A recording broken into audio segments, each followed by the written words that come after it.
Government আইটিআইয়ের second ইয়ারের student. আমাদের যে 8051 মাইক্রো কন্ট্রোলার, সেই মাইক্রো কন্ট্রোলার কিট তারা ইউজ করে একটা সংখ্যা অড না ইভেন্ট সেটা তারা ডিসক্রাইব করবে এবং তার এগেনস্টে একটা প্রোগ্রাম তারা মাইক্রো কন্ট্রোলার 10 কিটের মধ্যে এক্সিকিউট করবে এবং তার এগেনস্টে তারা যে অ্যান্সারটা পাবে সেটা আমরা এখন তাদের কাছ থেকে দেখে নেব।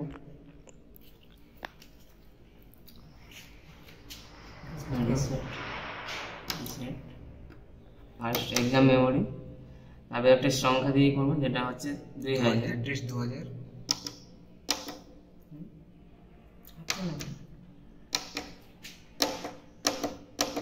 কোড নাম্বার হচ্ছে 75, নেক্সট 75 কি আছে তুমি লেখো না 75 81 165 12 07 3 A3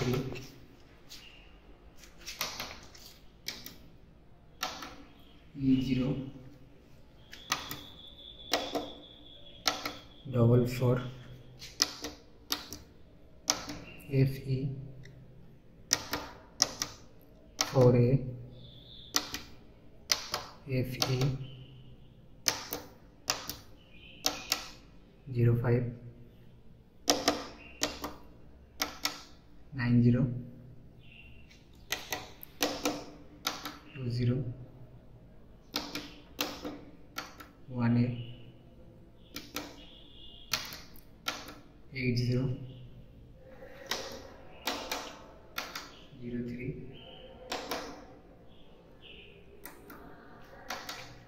90 20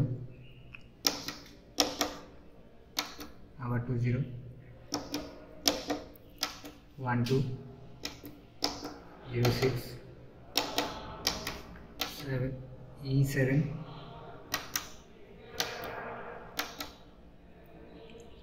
80 EF 61 double F আবার double F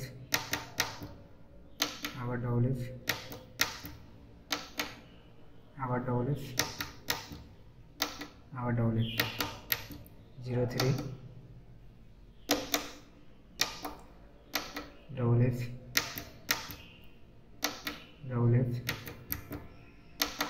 আবার double F আবার double F।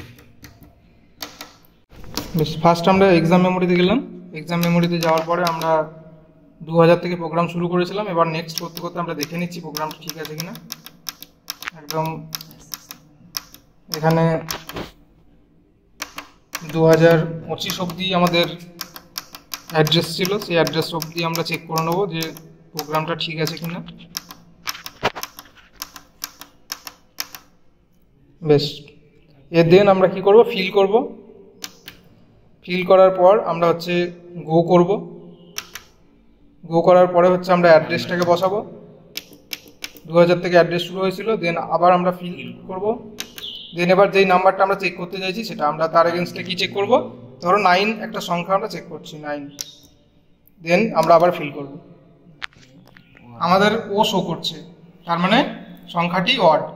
দেন আমরা আবার এটাকে রিসেট করব। বেশ, আমরা এবার রিসেট করব।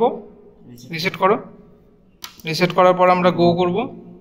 দেন এবার আমরা অ্যাড্রেস মোডটা লিখব 2000, দিয়ে আমরা ফিল করব।